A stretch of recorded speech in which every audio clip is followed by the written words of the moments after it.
What better way to start off a conversation about manliness than to get an update on the World Cup? You know, the manliest game of all. So we turn now to our sister network, Daily Wire 2, and chief soccer sports correspondent, Jeremy the God King Boring. Jeremy.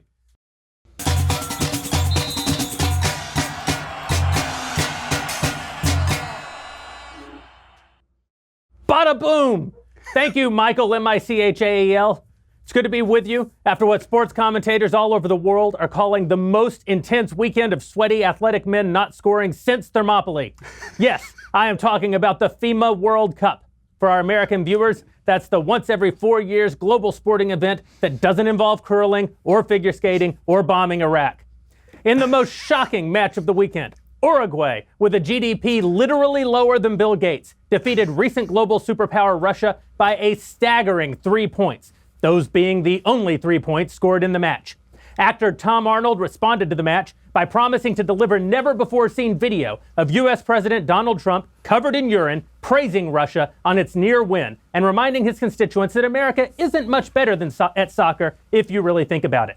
Uruguay's coach responded to the alleged video by dying mysteriously of polonium poisoning. In the all-important Group F, this weekend saw Mexico, GDP 1.04 trillion, edge out South Korea, GDP 1.4 trillion, 2-1, while Germany, GDP 3.4 trillion, defeated Sweden, $511 billion by the same score. You know what that means for Group F, right, Michael? What does that mean, Jeremy? Why would anyone know the answer to that, Michael? I was hoping you knew.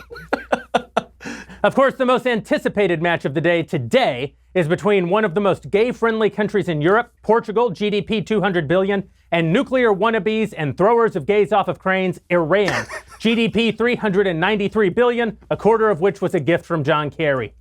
Iran has promised that their football program is only intended for peaceful purposes, and that the fact that it fits neatly on the head of one of their enormous intercontinental ballistic missiles is strictly coincidental, and also a lie told by the great Satan, who they hope dies, but whom they mean no personal harm, as they are a peaceful nation.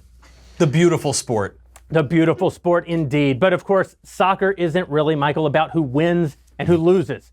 It's really about women thinking men with accents and zero body fat and stripy shorts are cute, and everyone else rebuking America, capitalism, Western hegemony, masculinity, adulthood, and Jesus.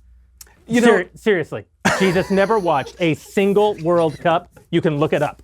That's in the Bible. That's just the Bible. Evidence of this can be seen in much of the reporting on the World Cup. Medium.com put out a list of 10 reasons you should watch the World Cup. Reason number 1, Team USA isn't in it. Take that, America. Reason number 3, it's a great medicine against American arrogance. And AL.com, in their 5 reasons you should be watching the World Cup, said it's a true World Cup, you guys. 4 billion people cannot be wrong. Fortunately for our audience at home, we here at Daily Wire 2 did an in-depth investigation into the question of whether or not 4 billion people can be wrong and discovered this shocking information. This is a map of all of the nations in the world that love soccer. And this is a map of all of the nations in the world that have landed a man on the moon and returned him safely back to Earth.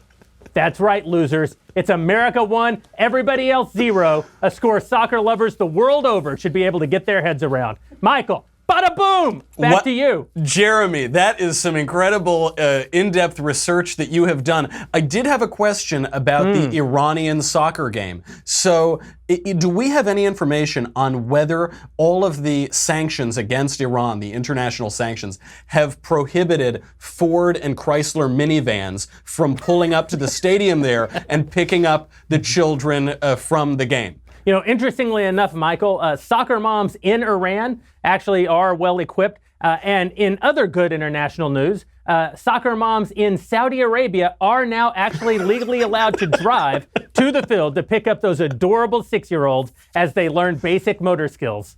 That is really wonderful. I'm so glad that those World Cup players will now be able to get their juice boxes in some of those countries where heretofore the soccer moms couldn't drive. Jeremy, the God King Boring, what an incredible recap. I look forward to hearing more. When are you going to be watching more of the games? Watching? Bada boom!